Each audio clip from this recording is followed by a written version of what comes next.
उपस्थित असलेले समर्थ बेस्ट कामगार संघटनेचे सरचिटणीस सन्मान्य संभाजी चव्हाणजी, महाराष्ट्र समर्थ कामगार संघटनेचे सरचिटणीस सन्मान्य प्रवीण नलावडेजी, महाराष्ट्र स्वाभिमान पक्षाचे मुंबईचे अध्यक्ष सन्मान्य राजेश हाटलेजी, समर्थ बेस्ट कामगार संघटनेचे खजिनदार सन्मान्य गवसजी, मंचावर उपस्थित महाराष्ट्र स्वाभिमान पक्षाचे सन्मान्य सरचिटणीस, उपस्थित असलेले महाराष्ट्र स्वाभिमान पक्षाचे मुंबईचे सर्व जिल्हा अध्यक्ष, उपस्थित असलेले महाराष्ट्र स्वाभिमान पक्षाचे सर्व मुंबईचे पदाधिकारी, महाराष्ट्र समर्थ कामगार संघटनेचे उपस्थित असलेले सर्व सन्मान्य पदाधिकारी, उपस्थित असलेले सर्व कामगार बंधूंनो, भगिनींनो आणि सर्व तरुण मित्रांनो, सर्वात प्रथम आता जे बेस्ट समर्थ कामगार संघटनेच्या सन्मान्य राणे साहेबांच्या आदेशानुसार, सन्मान्य निलेश राणे साहेबांच्या मार्गदर्शनानुसार मला जी नवीन कमिटी देण्यात आलेली आहे, माझ्या सगळ्या सहकार्यांना मी त्यांना मनापासून त्यांचं अभिनंदन आणि त्यांना शुभेच्छा देतो।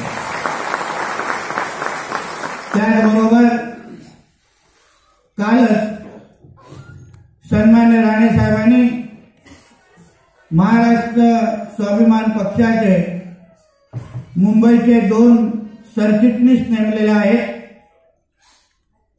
सन्मान्य विजय घरत आणि सन्मान्य सारस्करजी यांना मनापासून मी त्यांच्या पुढच्या कारकिर्दीसाठी शुभेच्छा देतो। या मंचाच्या निमित्ताने माझे विचार मांडण्याच्या अगोदर मला याची जाणीव आहे की काही मान्यवरांना आपले विचार इथे मांडायचे होते, पण उद्या सकाळी 5:20च्या फ्लाईटने मला औरंगाबादला जायचंय, कारण का उद्या सन्मान्य राणे साहेब आपल्या महाराष्ट्र स्वाभिमान पक्षाच्या लोकसभेचा दुसरा उमेदवार औरंगाबादमध्ये जाहीर करणार आहे। म्हणून थोड्या धावपळीचे दिवस आहेत, म्हणून अगोदरच्या मान्यवरांना ज्यांना बोलायला भेटलं नाही किंवा संधी देऊ शकलो नाही, यासाठी मनापासून त्यांची दिलगिरी व्यक्त करेन।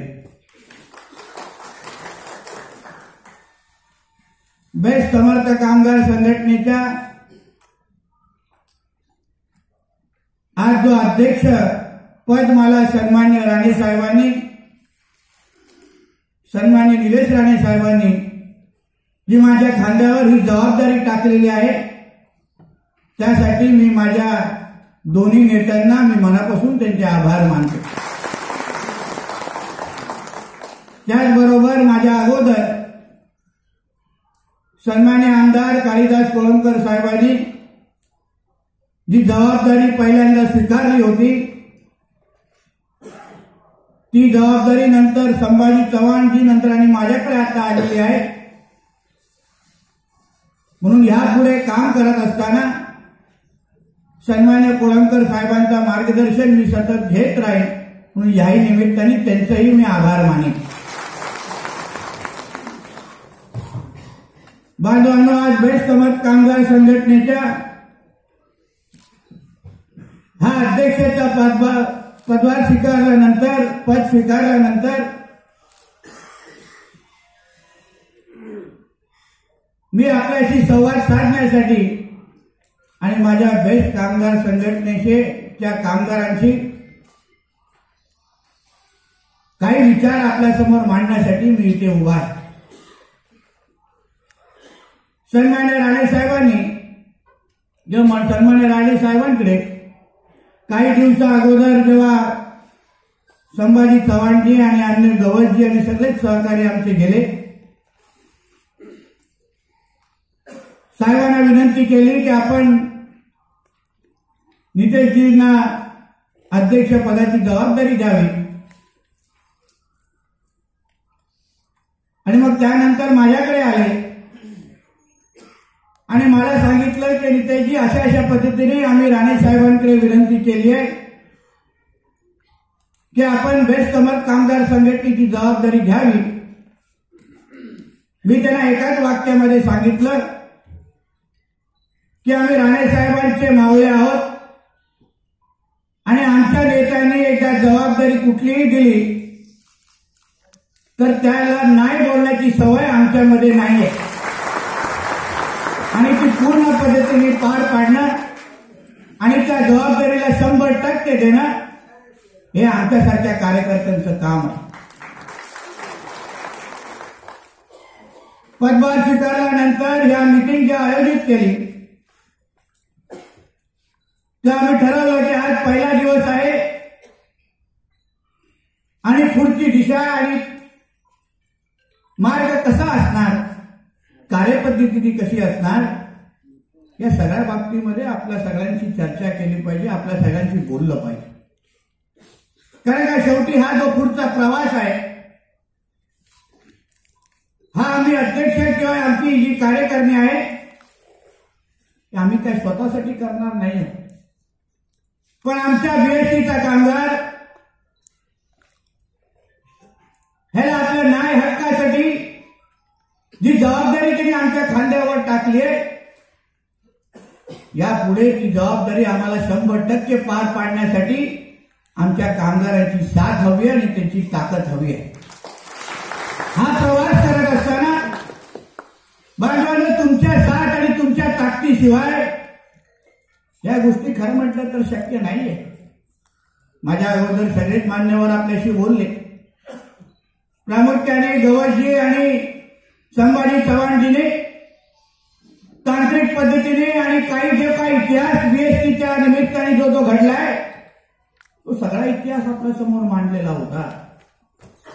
माझं आपल्याला एवढंच सांगणं आहे की अध्यक्ष म्हणून आज मी आपला नेतृत्व स्वीकारल्यानंतर आता आपल्याला ह्या बेस्ट समर्थ कामगार संघटना फक्त चालवायची नाहीये, पण साहेबांच्या शब्दामध्ये आपल्याला आजपासून पळवायचे हे तुम्ही लक्षात घ्या.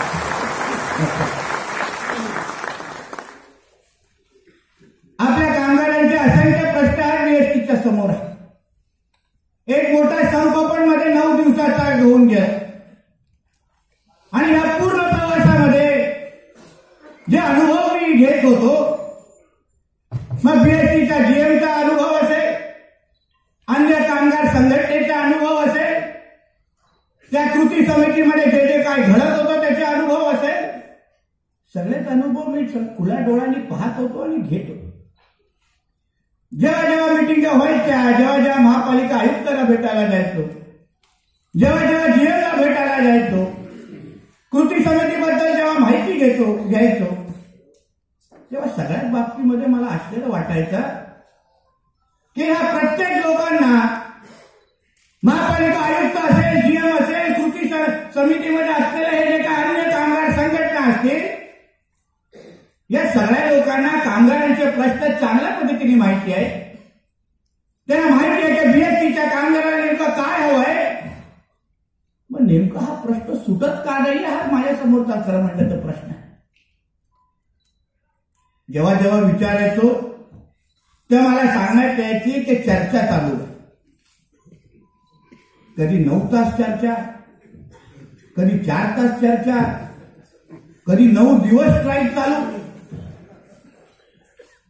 आता बघतो कृती समितीमध्ये कसं काय चालतं.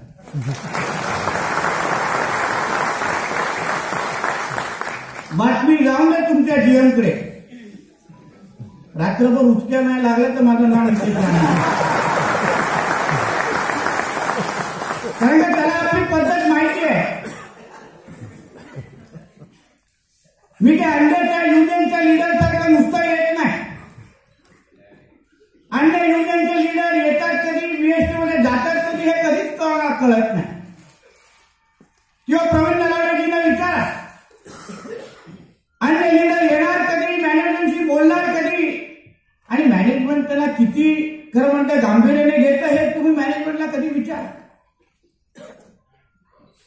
पण आपलं येणं आणि आपलं जाणं हे थोडं फरक असताना वेगळं असतं. कारण का तिथे येणारा तिथे कारण का तिथे मॅनेजमेंटला माहिती असतं, जीएमला माहिती असतं की हा येणारा जो व्यक्ती आहे तो स्वतःसाठी येत नाहीये पण कामगारासाठी येतो हे त्याला माहिती असतं. त्याला माहिती आहे याच्यावर तडजोड करू शकत नाही म्हणून तर माझ्याशी बोलताना पोलिस लागतात आजूबाजूला.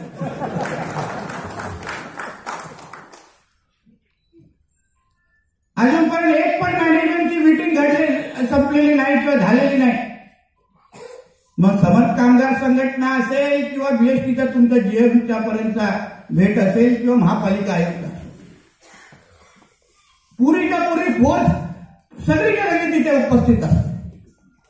आणि त्यांना हे गैरसमज आहे की तिथे पोलीस लावलं तर नितेश राणे थांबेल हे त्यांची गैरसमज आहे. पण मला नेहमी प्रश्न त्यांना असतो की तुमच्या मनामध्ये जर प्रामाणिकपणा आहे, तुम्हाला खऱ्या अर्थाने कामगारांचे प्रश्न सोडवायचे असतील, तुमच्या मनात जर इच्छाशक्ती असेल तर मग माझ्याशी घाबरायची खरं म्हटलं तर तुम्हाला गरज नाही. अहो कोणी राहू दे, अगर तुमच्या मनामध्ये प्रामाणिकता असेल, मन स्वच्छ असेल तर कुठलाही मोठा नेता आला तर समोरचा व्यक्ती खरं म्हटलं त्याला फटाफट उत्तर दिलं पाहिजे, सांगितलं पाहिजे तुमचे प्रश्न जे आहेत, चार्टर ऑफ डिमांड जे आहेत हे अशा पद्धतीने आम्ही सोडवतोय असं सांगितलं पाहिजे. घाबरता कशा? कारण का ह्यांच्या सगळ्यांच्या मनामध्ये काहीतरी काळबेर आहे. त्याला मला माहिती आहे कामगारांना काय द्यायचं नाहीये, फक्त फसवायचं आहे. आणि जे काय करायचंय ते अन्य हे युनियनचे लीडर पचवतात ना, म्हणून हे आपल्यावर आज अवस्था झालेली एक लक्षात घ्या. अन्य युनियनचे लीडर येतात, दरवाजे बंद करतात, चहा नाश्ता सगळं मागवला जातो, बसतात आतमध्ये बंद खोलीमध्ये आणि कामगारांचे प्रश्न सोडवत नाहीत. पण स्वतःचा आर्थिक फायदा आणि स्वतःचा फायदा कसा होतो ह्यासाठी त्या बंद खोलीमध्ये चर्चा होते. मग ती मॅनेजमेंट कसे घेणार तुमच्या प्रश्न गांभीर्याने? का सोडवायला घेणार तुमच्या प्रश्न? अहो 9 दिवस लागतात तो संप सोडवण्यासाठी. 9 दिवस. अहो त्या कृती समितीमध्ये अगर मी असतो, माझी मान्यता प्राप्त असते ना, तर 9 दिवस काय 9 तासामध्ये तुम्हाला तो प्रश्न सोडून दाखवला. हिंमत असायला लागते, दरार असायला लागतो. कोणी असेल समजता का मॅनेजमेंट, कोणी असेल तर जीएम, कोणी असेल तो महापालिका आयुक्त. माझ्या कामगाराने माझ्या जनतेपेक्षा तो मोठा नाहीये आणि तो मला अगर न्याय देत असेल तर माझ्या भाषेमध्ये समजवण्यासाठी मी कमी जास्त करायला नाही पाहिजे. काय होतो तो वर्कर्स युनियनचा तो का अध्यक्ष तो शशांकराव 9 तास चर्चा करतो. 9 तास तिथे बसतो. मी त्याला बोलावं तुम्ही काय आतमध्ये चर्चा करता, सांगा त्याला आमच्या मुद्दे सोडवा, नाही तर काय करायचं तर तुमचा कार्यक्रम करतो. बोलून टाका तिकडे. काय घाबरता त्यांच्याशी? काय गावं आहेत का आपले त्याला घाबरायचं त्यांच्यासाठी? इतर बेस्टच्या कामगारांचे रोज वाट बघताय, थांबताय आणि हा मीटिंगच्या मागे एकदम हसून मिसून बाहेर येतोय. एवढं ते मोठं तोंड घेऊन 10 मिनिटं बोलत असेल, 4 मासे तरी तोंडात जात असतील, एवढी ती शशांकरावची अवस्था आहे. अरे पण निकाल का देत नाही? तुम्हाला अगर मान्यता प्राप्त म्हणून अगर तिथे पाठवलं असेल तर बोलत त्या जीएमशी, बोलत त्या महापालिकेशी, जाऊन मंत्रालयामध्ये कळलं पाहिजे मान्यता प्राप्तचा अध्यक्ष आलाय, पुरं मंत्रालय हल्लं पाहिजे, एवढा दरारा तुमच्या लोकांना असला पाहिजे. तो बीएसटीचा जीएम, महापालिका आयुक्त विचार केला पाहिजे की यांच्यावर मी तडजोड करू शकत नाही, एवढी भीती आपल्याबद्दल असली पाहिजे. आणि हेच हसतात, हेच बसतात त्यांच्याकडे. आता बघू तो उद्धव ठाकरे बोलतो काय कृती समितीने, बघून त्याला यादी देतील आता नितेश राणे पण त्या कृती समितीमध्ये. बघू महापौर बंगल्यामध्ये कशा बैठका होतात, बघू कुठले आसन दाखवतो त्यांना आता. अरे मोक्षच पाहिजे ना, आहे ना आता नितेश राणे कृती समिती. इच्छा पूर्ण करायची असते, शेवटची असेल तर बघून द्या. मीडियावाल्यांना पण सांगतो चिंता करू नका. जेव्हा जेव्हा कृती समितीची बैठक असेल भरपूर ब्रेकिंग न्यूज भेटेल तुम्हाला. चिंता करू नका, काय चिंता करू नका. कारण आपल्यामध्ये तडजोड हा विषय नाही. राणे साहेबांनी शिकवलेला आहे, राणे साहेबांनी संस्कार आमच्यासारख्या कार्यकर्त्यांवर दिलेले आहेत. अगर सत्याच्या बाजूने लढत असाल तर कोणाचीही घाबरायची गरज नाही. हे राणे साहेबांनी शिकून आम्हाला मैदानामध्ये पाठवलेलं आहे. काय गरज नाही लोकांची घाबरायची. आमच्या बाजूला मुद्दे आहे, आम्ही सत्य सांगतोय. अहो 15 आणि 16 हजारामध्ये आमचे कामगार आज मुंबईमध्ये जगतायत. मुंबईमध्ये जगतायत. काय औरंगाबाद, कोल्हापूर किंवा त्या लहान शहरामध्ये जगत नाही. 16 हजारामध्ये मुंबईमध्ये जगतायत. एक तरी शिवसेनेच्या नेत्याला मी विचारतो, शिवसेनेच्या एक तरी नेत्याच्या मुलाचं मोबाईलचं बिल तरी 16,000 महिन्याचं निघतं का? मग आमच्या कामगारांना 16,000 घ्यायला सांगा. अहो स्वतः मोठ्या मोठ्या गाड्यांमध्ये फिराल, मुलांना मोठ्या मोठ्या शाळेमध्ये पाठवाल, बाहेरचे फॉरेन ट्रिप काढतील, पण आमच्या कामगारांच्या बद्दल विचार करणार नाही. कधी विचारतो त्या उद्धव ठाकरेला, सोडती मातोश्री आणि एकदा येऊन राहा आमच्या त्या कामगारच्या क्वार्टर्समध्ये. बघ कशा सवलती मिळतात, बघ कशा परिस्थितीमध्ये आम्ही राहतो, आणि मग योगा आणि पिझ्झाची चर्चा कर रे आमच्याशी. काय मजाक करून ठेवलं ना, मस्ती लावून ठेवली. मला तर नंतर सांगितलं 4 तासांनी. मध्ये अगर संभाजी चव्हाणांनी अगर मला फोन केला असता ना, घुसलो असतो त्या महापौर बंगल्यामध्ये आणि बाहेर काढला असतं त्या. मला काय कोणाची लागायची गरज नाही. इथं माझा कामगार असते, इथं माझा कामगार रडतोय, आशेच्या मिटिंगला बघतोय. माझ्या या आया बहिणी रस्त्यावर त्या दिवशी बसताना मी स्वतःच्या नजरेने पाहिले. हे कधी विसरू शकत नाही. अहो त्या रस्त्यावर बसलेल्या माझ्या आया भगिनी ते माझ्यासाठी जरूर टाळ्या मारत होत्या, पण माझ्या मनामध्ये दुःख होतं. त्या मराठी माणसाला या शिवसेनेने रस्त्यावर आणून दाखवलं, ह्या बाबतीचे मला दुःख होतं.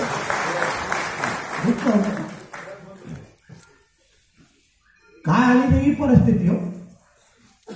सगळ्यात जमेच्या बाजू आहेत तुमच्याकडे. आज केंद्रामध्ये सत्ता आहे, राज्यामध्ये सत्ता आहे, महापालिकेमध्ये पहिल्यापासून सत्ता आहे. सगळी सत्ता अगर तुमच्याकडे असेल तर मग बीएसटीच्या कामगारांचा प्रश्न कोण सोडवणार? रजनीकांत सोडवणार का? कोण सोडवणार आणि कधी सोडवणार? सगळी ताकद तुम्हाला मराठी माणसाने दिली. महापालिकेची निवडणूक आली तर बरोबर मराठी माणूस आठवतो, बरोबर आमच्या बाळासाहेबांचे जुने भाषण दाखवतात, बरोबर आम्हाला भावनिक करतात. आणि 5 वर्ष तो मराठी माणूस या मुंबईमध्ये कसा जगतोय कधी विचारायला आलेलेत का हे लोक आपल्याकडे? कुठल्या अवस्थेमध्ये तो त्याची मुलं शाळेमध्ये जातात, काय परिस्थितीमध्ये आमच्या आया बहिणी स्वयंपाक करतात, कधी विचारायला आलेत का हे? स्वतःच्या बंगल्यासाठी मातोश्री 1 आणि मातोश्री 2 साठी किती तडजोड, किती तडजोड. कधी सांगितलं का उद्धव ठाकरेच्या शिवसेनेने किंवा मुंबईच्या आमदारांनी शिवसेनेच्या कधी मागणी केली असे ऐकले का? की आमच्या बीएसटीच्या कामगारांचा प्रत्येक प्रश्न सोडवा, आमच्या बीएसटीच्या कामगारांचा पगार वाढ द्या, नाहीतर आम्ही युती तोडू, असं कधी ऐकलंय का तुम्ही लोकांनी? मग विचार करा, आपले कोण आणि हे आपले विरोधक कोण हे तुम्ही लोकांनी खरं म्हणलं तर ओळखलं पाहिजे. कारण त्या लोकांनी आपल्या सगळ्यांनी खरं म्हणलं तर किंमत मोजायला सुरू केलेली आहे. गृहीत धरलंय की हे काय आम्हा लोकांना जेव्हा बोलू तेव्हा फरफटत येणार, यांच्या काय आम्हाला चिंता करायची गरज नाही. आम्हाला बीएसटीच्या निमित्ताने रडवलं, कार्यक्रम घ्यायला येतात. खरं त्याचा सलाम करायला पाहिजे आमच्या त्या भगिनींना. अहो ते बीएसटीचा सर्व खऱ्या अर्थाने पण यशस्वी केला असेल तर बीएसटीच्या ह्या महिलांनी केलं, ह्याबद्दल आपल्याला सार्थ अभिमान वाटतो. सगळे बाकीचे पुरुष धावपळ करत असतील, पण महिलांनी ठणकावून सांगितलं आम्हाला न्याय मिळालाच पाहिजे आणि म्हणून तो संप यशस्वी झाला. हे मी आज पण तुम्हाला परत सांगतो, आज पण परत. पण तुम्ही ह्याचा मागचा जो काही हेतू आहे तुम्ही लोकांनी खरं म्हटलं तर ओळखलं. आपण या युद्धामध्ये या मैदानामध्ये उतरण्याच्या अगोदर जे काही जे आपल्या विरोधातले जे काही लोक आहेत, मान्यता प्राप्त एकाकडे आहे, दुसऱ्याकडे भारतीय कामगार सेना म्हणून आहे. या दोन्ही संघटनेनी या युनियननी नेमकं आतापर्यंत कामगारांना काय मिळवून दिलं ह्याचा जरा हिशोब तुम्ही कधीतरी मागितलं पाहिजे. मान्यता प्राप्त आहे म्हणजे काय, काही करायचं आणि काही तिथं बैठका घ्यायच्या आणि मग दुसरे करायला गेले तर मग त्या लोकांना अडचण होते. जेव्हा त्या वडाळ्याच्या त्या माझ्या बहिणीच्या ज्या आंदोलनाला येत होतो, माझं नाव ऐकलं तर लगेच त्या वर्कर्स युनियनवाल्यांना ताप आला. ते नितेशाने आला तर शशांकरावला विचारणार कोण, हे सर्वात मोठी अडचण. म्हणून मी तिथे गेल्यावर माईकच बंद करून टाकला आणि सांगतात त्या पोलिसांनी बंद केलं. अरे तोंडावर सांग ना, मग आमचा शशांकराव तुझ्यासमोर लहान दिसेल म्हणून मी माईक बंद केला असं सांगून टाका. आम्हाला माहिती आहे सत्य परिस्थिती काय. आमचा मुद्दा असा आहे की सगळी परिस्थिती खरं म्हटलं तर तुम्ही लोकांनी समजली पाहिजे. अहो ताकद कोणामध्ये आहे, क्षमता कोणामध्ये आहे. आतापर्यंत ज्याला तुम्ही ताकद दिली त्याला सगळं काय दिलं. नेमकं या वर्कर्स युनियन आणि या कामगार सेनानी तुम्हाला काय मिळवून दिलं ह्याचं तुम्ही कामगार म्हणून खरं म्हटलं तर विचार केला. नुसतं फरफटत जायचंय, नुसतं खोटी आश्वासनं मिळवून घ्यायची आहे. आता काय तुमच्या आता बीएसटीचं आंदोलन यशस्वी केलं, तुम्हाला पगार मिळो का ना मिळो, तुम्हाला बोनस मिळो का नाही मिळो, शशांकरावला एमएलसी कदाचित मिळू शकते एवढं शाश्वती त्याला दिलेली आहे. बघा पुढे जाहीर पण होतं. या बाजूला कामगार सेना वर्षानुवर्ष निर्लज्जसारखी. ज्या कामगार सेनेला सन्मान्य राणे साहेबांनी फक्त उभं नाही केलं पण भक्कम केलं. एक विश्वासार्हता बीएसटीच्या कामगारांमध्ये तयार केली की भारतीय कामगार सेना ही आमची हक्काची कामगार सेना म्हणून त्या बीएसटीच्या कामगार सेनेला उभं केलं. आज काय चाललंय तिथे सगळे दलालांचं राज्य आहे त्या कामगार सेनामध्ये. सगळे दलाल आहेत, बिल्डरचे ब्रोकर सारखे वागतात. एक जो मुद्दा आमच्या संभाजी चव्हाणजींनी घेतला, जेव्हा उद्धव ठाकरेंना विचारलं की बाबा एवढे एवढे तुम्ही देऊ शकता 2,500 जे काय तुम्हाला याच्या 320 कोटीची थकबाकी आहे, 320 ची थकबाकी तुम्ही कधी परत देणार.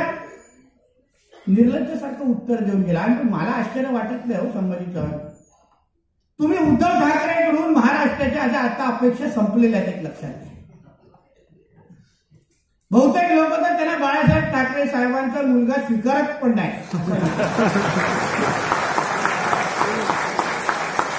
कोणाला कुठेही अगर ब्लड मेडिकल चेकअप मध्ये ते आले, रक्त कोणी काढला मला सांगा, मला डीएनए तपासायचा आहे, हे खरंच आहे का गडबड झालेली आहे. अरे हेच तरी गुण असलं चुकून तरी असलं पाहिजे. म्हणजे काय दराला, काय ते बसणं, काय ते चालणं, त्याचा टेलर कोणी खरं म्हणलं तर मला बघायचं.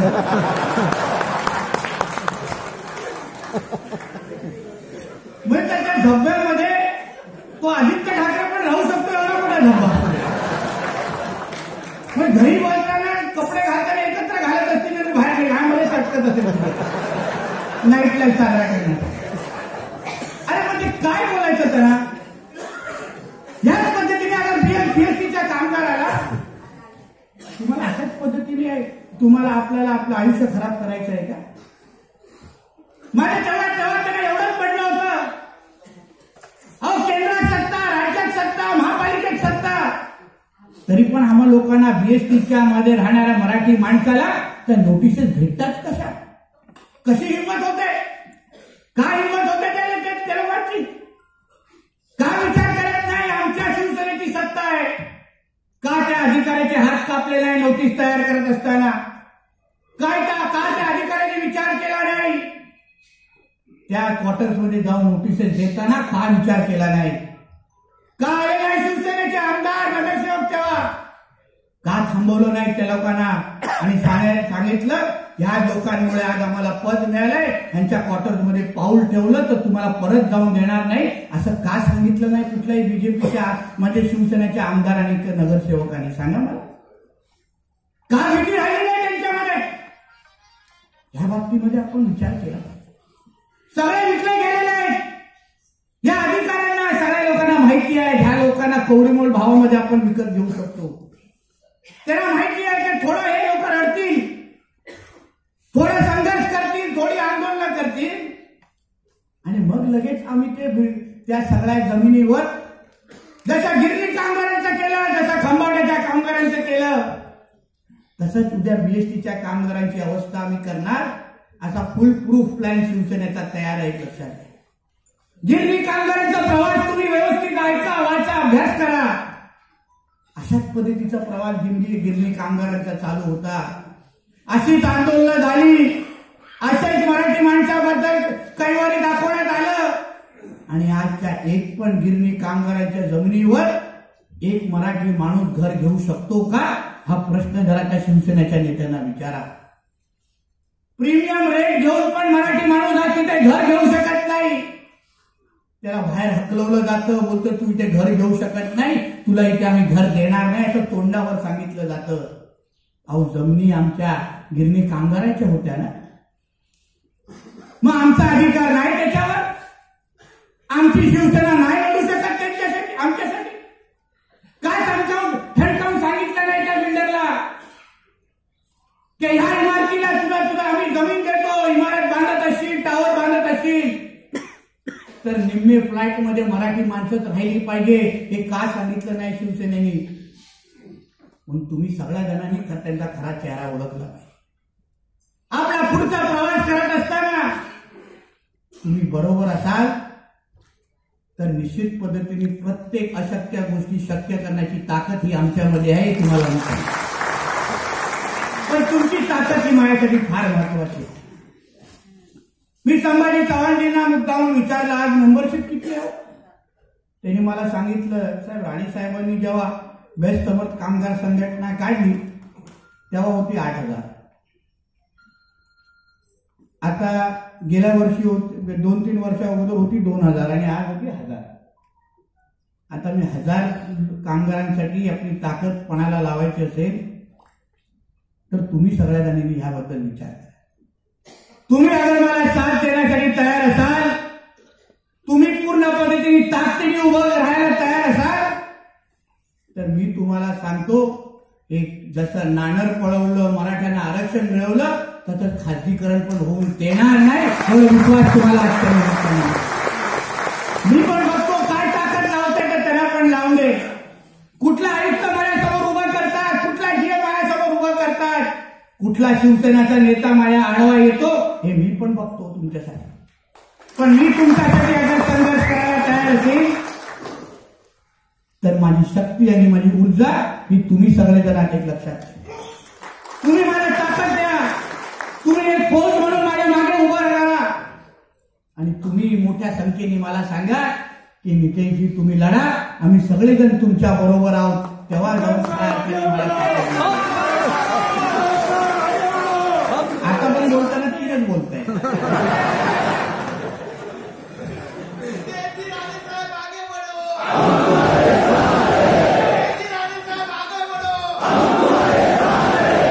जेवढे हम तुम्हारे साथ आहे तेवढे फॉर्म भरले पाहिजे. मोजून घ्या, एक पण कमी असेल तर हम तुम्हारे साथ वाल्याला माझ्याकडे पाठव, मग त्याच्या साथ कोण उरतं हे मी म्हणजे आता ही खरी लढायची वेळ आली एक लक्षात. साहेबांनी एका उद्दिष्टाने मला या समर्थ कामगार संघटनेचं ते समर्थ बेस्ट कामगार संघटनेचं अध्यक्षपद दिलेलं आहे. त्यांना माहिती आहे की ह्या बेस्ट समर्थ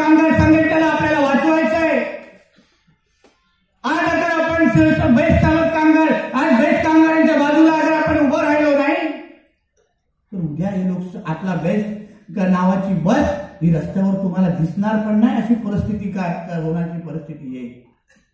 ह्या ज्या काही बसेस आपल्याला रस्त्यावर दिसतात त्या बसेस आपल्याला दिसणार नाही आणि याच्याबद्दल या लोकांना कोणालाही वाईट वाटणार नाही. म्हणून तुम्ही निर्धार करा, तुम्ही ठरवा की चला नितेश राणे अगर आमच्या बाजूला उभं राहायला तयार असतील तर आजपासून आम्ही कामाला लागणार. आजपासून फक्त सभासद नाही पण सभासदांच्या संख्येमध्ये आम्ही एवढी वाढ करू की आज बीएसटीचा जीएमला चर्चा करायची असेल तर समर्थ बेस्ट कामगार संघटनेशिवाय ते दुसऱ्या कोणाशी पण चर्चा करता कामाने एवढी ताकद आपली. आज ते मान्यता प्राप्त कोणी भविष्यामध्ये तुम्ही सगळेजण अगर ताकद द्याल, योग्य पद्धतीने अगर आपण लढलो तर उद्या मान्यता प्राप्त ही समर्थ बेस्ट कामगार संघटना असेल. या गोष्टी लक्षात घ्या. फक्त आपली एकजूट महत्वाची, आपली ताकद महत्वाची आहे. तुम्ही किती ताकदीने एकत्र येता, तुम्ही खऱ्या अर्थाने कृतीतून कसं घडवून दाखवता या गोष्टी महत्वाच्या आहेत. जीएमकडे काय करायचं, महापालिकेशी काय बोलायचं, राज्य सरकारशी काय करायचं हे तुम्ही माझ्यावर सोडा. मला राणे साहेबांची साथ आहे, निलेश साहेबांचं मार्गदर्शन आहे आणि माझ्या या सगळ्या सहकार्यांची ताकद माझ्या बरोबर आहे. तो आपण सगळे जण एकत्र लढलो तर मुंबईमध्ये राहणारा बीएसटीचा कामगार हा नुसतं जगणार नाही पण त्याला दर्जेदार जीवन जगण्याचा आपण शिकू आणि परिस्थिती निर्माण करू. आम्ही काय कधी मागे पुढे बघत नाही. नाण्याच्या बद्दल उल्लेख केला आहे. जेव्हा विधानसभेमध्ये जेव्हा तो प्रश्न आला मला कळलं हे तिकडे पण शिवसेनेचे लोक दूधतोंडी बेडकासारखे तिथे पण बसले, आवाज करत नाहीत. जे काय खोटी आंदोलन करायची ती फक्त त्या कोकणामध्ये येऊन करतात. आणि मला जेव्हा कळलं हे राज्य सरकार हा नाणार आमच्यावर लागणार आहे तेव्हा जाऊन तो राजदंड उचलला आणि सरकारला सांगितलं की तुम्ही आमच्या कोकणाकडे वाकड्या नजरेने पाहू नका. जेव्हा राजदंड उचलला तेव्हा मला आधी आठवतं राजदंड उचलून जेव्हा ठेवून परत आलो, साधारण राजदंड उचलल्यानंतर कारवाई निश्चित असते. नसीम भाई आपले जे आमदार आहेत ते बाजूला मला आले, मला विचारला अरे नितेश तेरा पहिला टर्म है, दादा भी विधानसभा में नहीं है,